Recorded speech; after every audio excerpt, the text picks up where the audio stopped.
In this episode, I will give you more examples of how you can be scammed in the Philippines. This is a Red Pill Aussie story about being scammed by police officers in the Philippines. A number of years ago, I had a severe motorcycle accident on a small island in the province. It was a straight stretch of road with no traffic and no speed limit, so I was going approximately 80 kilometers per hour. A Filipina woman pulled out of another motorbike without looking to cross the road. I couldn't stop or swerve in time, so I hit her on. I flew through the air and slid along the gravel road, broke my arm, foot, and needed stitches in my forehead. Had deep grazing up my entire body.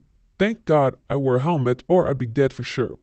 The woman was knocked to the ground and fractured her wrist, but the injuries weren't as extensive as they were to me. She was unlicensed and her motorbike wasn't registered. Anyway, the cops came with the ambulance to the first scene. First thing they did was take my passport. Once I was out of the hospital and could walk again, I went back to get my passport from the police. The police refused and said they would only give it back after I agreed to pay the woman that I hit on the motorbike. She claimed that she needed 60,000 pesos for surgery to her wrist. I knew it wasn't anywhere near that, and she was just using it as an opportunity to cash in from a foreigner. She was extremely demanding and was getting angry that I didn't want to pay her that much. The woman was legally at fault for not being licensed or having a licensed motorcycle. Police didn't care. No matter how much I tried to argue the point, they kept blaming me simply because they knew they can get away with it. They get money from me. I'm convinced the police knew this woman since it's a small island. I'm almost certainly they did a deal with her to withhold my passport until I agreed to pay what she was asking. In the end, I had no choice and settled on 30,000 pesos, to which she reluctantly agreed on.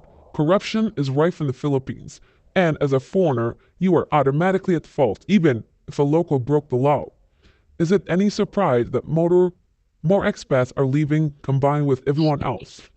This is one of the stories that you might listen to and maybe think it's not true. But if you step foot in the Philippines more than 2 weeks, 100% you will not deny this story. This is a regular occurrence. Let this be a lesson to all the people. Do not carry your passport with you. It's unnecessary. Don't give your passport to anybody, ever, unless it's the immigration. Under any circumstance, refuse. Your passport should be your number one priority. Without your passport, you are a nobody. No one can help you. Don't ever give your passport, not even to the police. Tell them you don't have it. Tell them you lost it. Tell them it's nowhere to be found. Tell them your grandmother has it. This is a very valid complaint, says Curious Nexon. I hope true justice is served, but I know the police here are crooked. True justice? Look at what's happening in the whole country. You think there's justice anywhere? They arrest small-time crooks, put them in prison for years, waiting trial. But the rich oligarchs are free to roam around. Adventurous says, let me tell you what, the same thing could happen even if you were a local. The one with more connection wins. It's fucked out there. That's even worse. Imagine being a local and having no protection. You as a foreigner have no rights, no matter what they say. On paper, you might have rights. Some people may have won some cases if they live in somewhat organized barangays, but over 90% of people will fail. Skin Tight Boogie says, I've unfortunately had a few similar incidents. What did the police report say?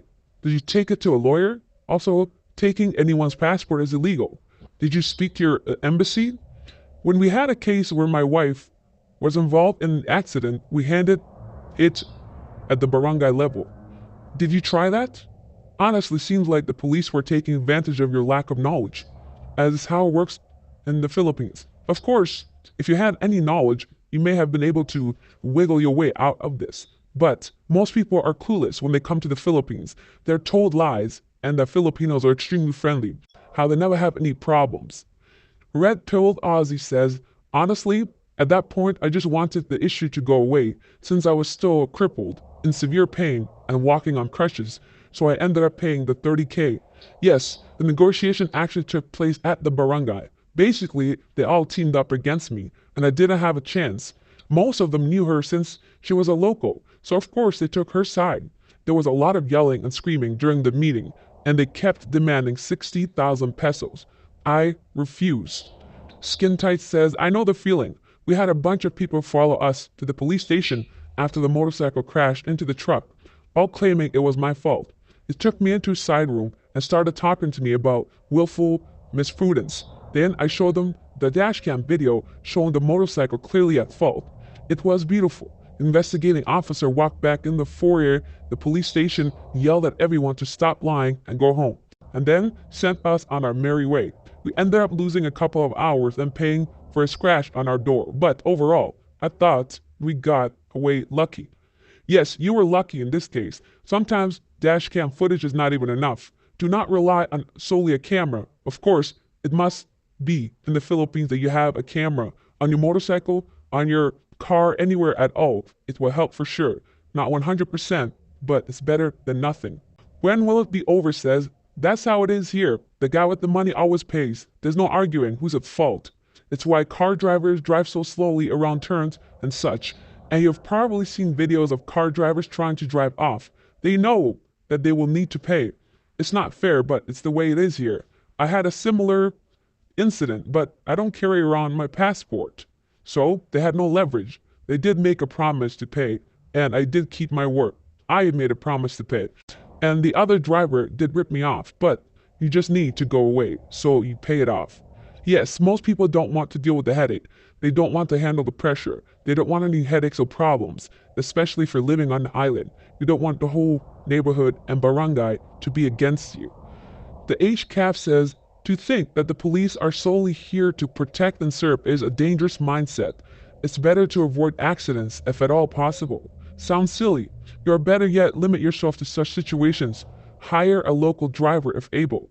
Even locals know all too well that kidnappings to extortions involves their own police officers, especially towards foreigners with perception of access to money. Having said that, not all of them have this opportunity.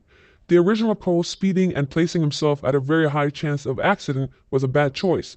The policeman that took the local woman's side, knowing that she didn't have a license, was wrong too. One point of the OP didn't realize the Filipinos will take Filipinos' side as an instinctive response in most cases. Their attitude may shift after providing a solid evidence, effectively leaving them with no choice. At a tough place where it's hard to get by, ever wonder why the general populace are taking advantage? Still don't make it right though. Yes, it doesn't make it right. Just because someone is poor doesn't give them the right to rip you off. That's what you must understand in the Pinoy land. Championship Few says, never travel with your passport. What the fuck? What if it gets stolen or lost? Keep it secure in your room. And yes, there are lots of stories like that. Precisely. Keep your passport in your room. Don't take it with you. And stories like this are nothing new. Just a reminder for those that have never been to the Philippines and think they can just rent a motorcycle and ride around freely and happily. Things can go south very quickly.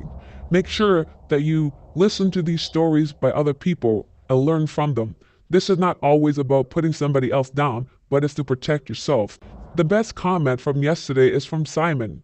It wasn't the vow. The lady behind me kept adding her shopping products onto my bill. The cashier was in on it. I said, these items are not mine. Take them off.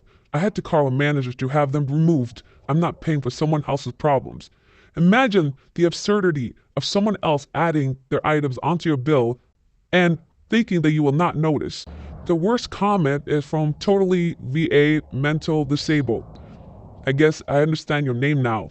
Filipinos are not viciously violent like Africans and Hispanics and Muslims are. I had to say something positive about them. Thanks for listening. God bless. Riders exercise. Oh, ipit sa ligid. Una na. Una, katangtang mo sa inyong motor. Okay, riders exercise.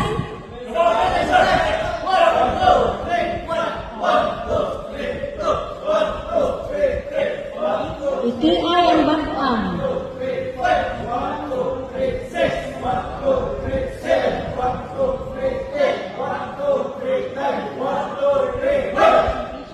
Recover.